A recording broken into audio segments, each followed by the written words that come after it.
안녕하세요. 요즘 정말 길 가다가도 지하철에서도 1분도 안 되는 짧은 영상, 틱톡이나 릴스, 쇼츠 같은 거에 푹 빠져 계신 분들 진짜 많죠? 네, 정말 대세죠. 네. 이게 뭐 거의 세상을 휩쓸고 있다 해도 과언이 아닌데요. 그래서 오늘은 바로 이 숏폼 컨텐츠 현상에 대해 좀 깊게 파헤쳐 보려고 합니다. 저희가 언론 보도, 업계 보고서, 전문가 분석, 또 실제 크리에이터 인터뷰까지 다양한 자료들을 좀 모아봤거든요. 네, 맞습니다. 오늘 살펴볼 자료들을 보면 이 숏폼이라는 게 단순히 잠깐 지나가는 유행이 아니라 우리가 정보를 얻고 뭐랄까 세상을 경험하는 방식 자체를 근본적으로 바꾸고 있다는 걸 알 수 있습니다. 그렇죠. 그래서 오늘 저희 목표는 청취자 여러분께서 이 거대한 변화의 흐름을 좀 명확하게 이해하시고, 아, 이게 왜 중요하구나, 앞으로 어떤 걸 좀 주목해야겠구나 하는 맥락을 딱 짚어드리는 겁니다. 네, 좋습니다. 자, 그럼 가장 기본적인 질문부터 시작해 볼까요? 이 숏폼 콘텐츠, 정확히 어떤 특징 때문에 이렇게까지 사람들을 사로잡는 걸까요? 이게 그냥 단순히 짧아서만은 아닐 텐데요. 맞습니다. 그 15초에서 1분 내외의 짧은 길이 이것도 물론 중요하죠. 근데 핵심은 사실 다른 데 있어요. 다른데요? 어떤 거죠? 일단 스마트폰만 있으면 언제 어디서든 정말 쉽게 볼 수 있잖아요. 접근성이 엄청나고 또 굉장히 시각적으로 강력하죠. 짧은 시간에 정보나 재미를 확 압축해서 전달하는 이른바 컨텐츠 밀도가 상당히 높습니다. 아, 콘텐츠 밀도? 네. 그리고 무엇보다 중요한 변화는요. 예전처럼 우리가 친구 관계, 팔로우하는 사람 기반의 소셜 그래프로 컨텐츠를 보는 게 아니라 AI가 나의 시청 기록이나 반응을 쫙 분석해서 이 사람이 이런 거 좋아하겠네 하면서 영상을 계속 추천해주는 컨텐츠 그래프 방식으로 소비된다는 점이에요. 아, 컨텐츠 그래프요.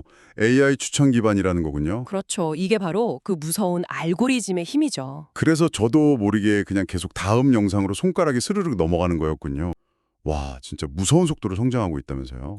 그렇습니다. 관련 보고서들을 좀 보니까요. 글로벌 시장 규모가 벌써 올해 한 400억 달러, 우리 돈으로 약 55조 원에 달하고요. 앞으로 5년 동안 연평균 60%씩 성장할 거라고 전망하더라고요. 연평균 60%요? 엄청나네요. 네, 어마어마하죠. 국내 상황도 비슷한데요. 작년에 한 58% 정도였던 이용률이 올해는 벌써 70%를 훌쩍 넘겼고 이제는 사람들이 가장 좋아하는 온라인 컨텐츠 유형 1위로 꼽히고 있습니다. 와, 1위요? 네, 그리고 틱톡 월 사용자는 이미 15억 명을 넘었고 유튜브 쇼츠는 하루 조회수가 700억 회를 넘었다는 통계도 있어요. 잠시만요. 하루에 700억 회요? 와, 이건 정말 상상 이상의 숫자인데요. 그럼 사람들이 이 숏폼에 쓰는 시간도 장난 아니겠네요. 네, 한 조사를 보니까 월 평균 쇼폼 앱 이용 시간이 약 46시간에 달한다고 해요. 46시간이요? 한 달에요? 네. 근데 이게 우리가 흔히 보는 OTT 서비스 있죠? 넷플릭스 같은 거요. 그거 평균 이용 시간이 9시간 14분 정도거든요. 아, 9시간이랑 46시간. 차이가 엄청나네요. 그렇죠. 이걸 훨씬 뛰어넘는 수치니까 얼마나 우리 일상에 이게 깊숙이 파고들었는지 보여주는 거죠. 이야, 이렇게 판이 커지니까 플랫폼들 경쟁도 정말 치열하겠어요. 특히 저는 국내 플랫폼들은 어떻게 움직이는지가 궁금하거든요. 네이버 웹툰 소식이 좀 흥미롭던데요. 맞아요. 그 글로벌 강자들 틱톡은 주로 참여형 챌린지 같은 걸로 Z세대를 잡고 있고 인스타그램 릴스는 좀 더 시각적이고 감각적인 걸로 MZ세대 공략하면서 쇼핑 기능도 붙였죠. 유튜브 쇼츠는 기존 유튜브 이용자들을 그대로 끌어오면서 롱폼이랑 연계하는 전략이고요. 네네. 이런 상황에서 국내 대표 컨텐츠 플랫폼인 네이버 웹툰이 오는 9월에 커츠라는 새로운 서비스를 내놓는다는 건 상당히 주목할 만한 움직임입니다. 컸지요. 어떤 서비스인가요? 웹툰 IP를 활용해서요. 짧은 애니메이션 영상, 그러니까 웹툰 숏폼을 선보이는 거예요. 오, 웹툰을 숏폼 애니메이션으로 본다? 이건 기존에 우리가 알던 세로 스크롤 웹툰이랑은 전혀 다른 경험일 것 같은데요. 이게 근데 정말 사용자들한테 먹힐까요? 바로 그게 네이버 웹툰의 어떻게 보면 실험이고 도전이겠죠.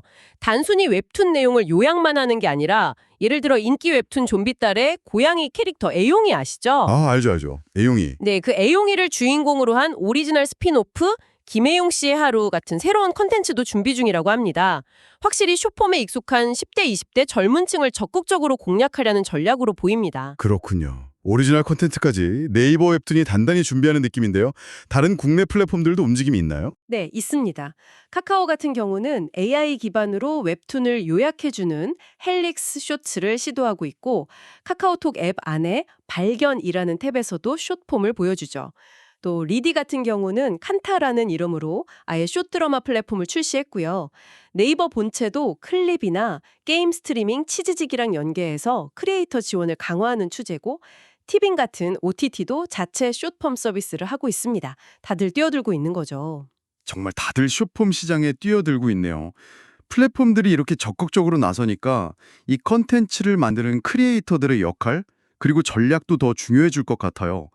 관련해서 저희가 참고한 자료 중에 유튜브 크리에이터 큐레이터 담비님의 인터뷰 내용이 있었는데 꽤 현실적인 조언이 많았다고요. 네, 맞아요. 5년차 유튜버로서 본인 경험에서 나온 조언들이라 상당히 인상 깊었습니다. 핵심은 크게 두 가지, 선택과 집중, 그리고 꾸준함이었어요. 선택과 집중, 그리고 꾸준함. 네. 처음 시작할 때는 채널을 막 여러 개 만들지 말고 한두 개, 예를 들면 숏폼 전용 채널 하나랑 롱폼 영상이랑 숏폼을 같이 올리는 채널 하나, 이 정도에 집중하라고 권하더라고요. 채널을 너무 늘리지 말고요. 그렇죠. 특히 구독자 1만 명 달성을 초기 목표로 삼는 게 좋다고 했는데 그 이유가 유튜브 쇼핑 태그 기능을 활용해서 수익화 가능성을 열 수 있기 때문이라고 합니다. 1만 명이 그 기준이군요. 네. 그리고 무작정 영상 수를 늘리는 것보다는 나중에 좀 안정화되면 채널 수를 전략적으로 늘리는 편이 낫고 요즘은 틱톡, 릴스, 쇼츠, 또 네이버 클립까지 여러 플랫폼에 동시에 올리는 멀티 플랫폼 전략이 거의 필수라고 강조했습니다. 그렇군요. 멀티 플랫폼이 필수다. 또 기억에 남는 조언이 있었나요? 그 마음가짐에 대한 조언이 좀 와닿았는데요. 업로드 후 잊어라. 그리고 매일 꾸준히 하라는 거였어요. 업로드하고 잊어라. 그건 왜죠? 이게 슈폼은 알고리즘의 선택을 받기까지 좀 시간이 걸릴 수도 있고 반응이 바로 안 올 수도 있거든요. 그러니까 너무 조급해하지 말고 일단 꾸준히 컨텐츠를 쌓아가는 게 중요하다는 의미죠. 지표 확인도 최소 일주일 정도는 지나고 나서 하라고 권하더라고요. 너무 일희일비하지 말라는 거군요. 매일 꾸준히 하는 게 중요하고. 네, 그렇죠. 뭐 초기 반응 속도는 틱톡이 조금 더 빠를 수 있다는 팁도 있었고요. 중요한 건 이제는 예전처럼 막 충성도 높은 구독자 몇 명 이런 것보다 얼마나 많은 새로운 사람들에게 내 컨텐츠가 발견될 수 있느냐가 더 중요해진 시대라는 겁니다.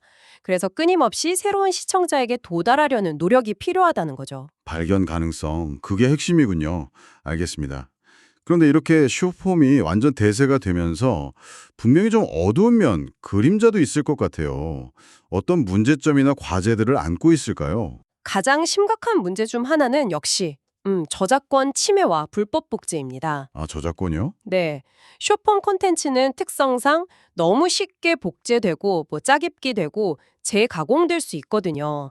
그래서 멀티 DRM, 그러니까 디지털 저작권 관리 기술이나 포렌식 워터마킹 같은 기술의 중요성이 점점 더 커지고 있습니다. 포렌식 워터마킹이요? 그게 뭐죠? 컨텐츠에 눈에 보이지 않는 고유 식별 정보를 심어서 만약 불법으로 유통되면 그걸 추적할 수 있게 하는 기술이에요.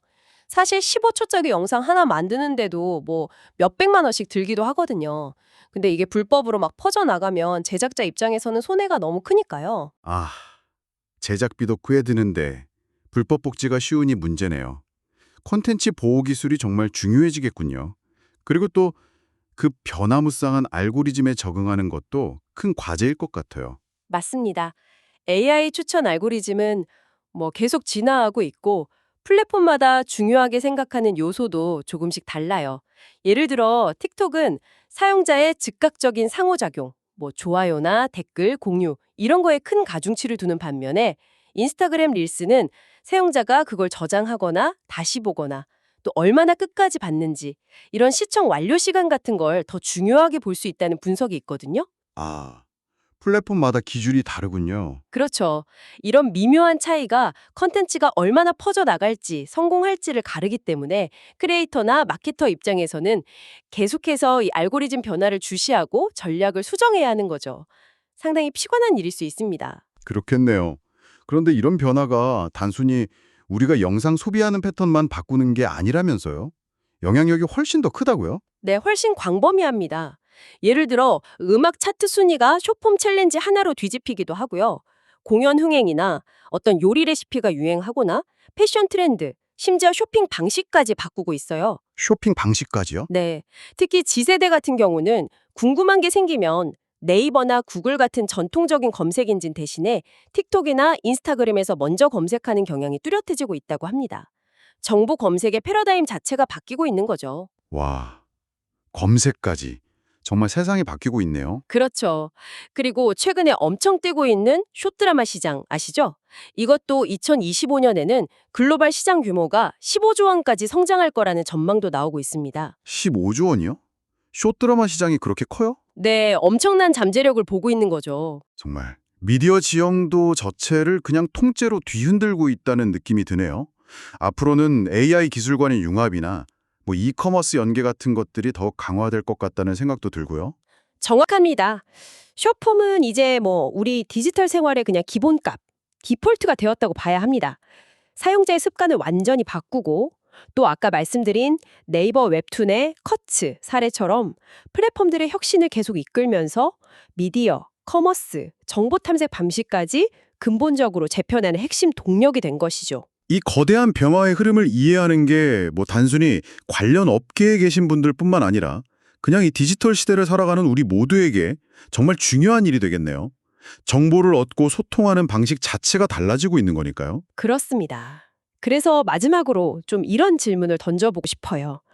앞으로 AI가 점점 더 정교하게 우리의 시선을 확 사로잡는 짧은 컨텐츠를 계속 추천해주고 심지어는 만들어내기까지 하는 시대가 올 텐데요. 네. 이런 시대에 우리는 과연 긴 호흡으로 정보를 습득하고 좀 깊이 사유하는 능력, 이런 걸 어떻게 지켜나가고 또 발전시킬 수 있을까요? 어쩌면 이 숏폼 시대에 역설적으로 더욱 중요해지는 것은 바로 이런 능력은 아닐지 한 번쯤 다 같이 생각해 볼 만한 질문인 것 같습니다. 아, 그러네요. 짧은 것에 익숙해질수록 오히려 긴 호흡의 중요성이 더 커질 수도 있겠군요. 정말 생각해 볼 만한 지점인 것 같습니다. 오늘 말씀 감사합니다. 네, 감사합니다.